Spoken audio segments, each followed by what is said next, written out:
ناجائز اسلحہ 37 لیٹر شراب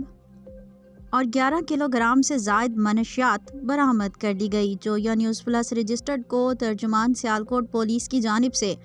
حاصل ہونے والی معلومات کے مطابق تھانہ کوتوالی کے علاقے واٹر ورکس سے پولیس نے دوران گشت ایک شخص عمیر سے 1 کلو 280 گرام چرس، تھانہ نکا پورہ کے علاقے سے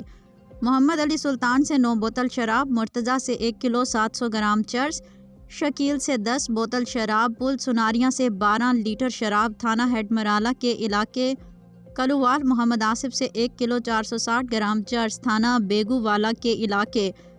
جھمٹ کے بابر مسیح سے 1 کلو 120 گرام چرس، تھانہ صدر کے علاقے نواں پنڈ کے ذوالفقار سے 1 کلو 140 گرام چرس، تھانہ سٹی بسرور کے علاقے جہانیہ کے خرم سے 1 کلو 260 گرام چرس اور تھانہ سبز پیر کے علاقے قادر آباد کے محمد قاسم سے 6 لیٹر شراب برآمد کر کے گرفتار کر کے ان کے خلاف مقدمات درج کر لیے ہیں۔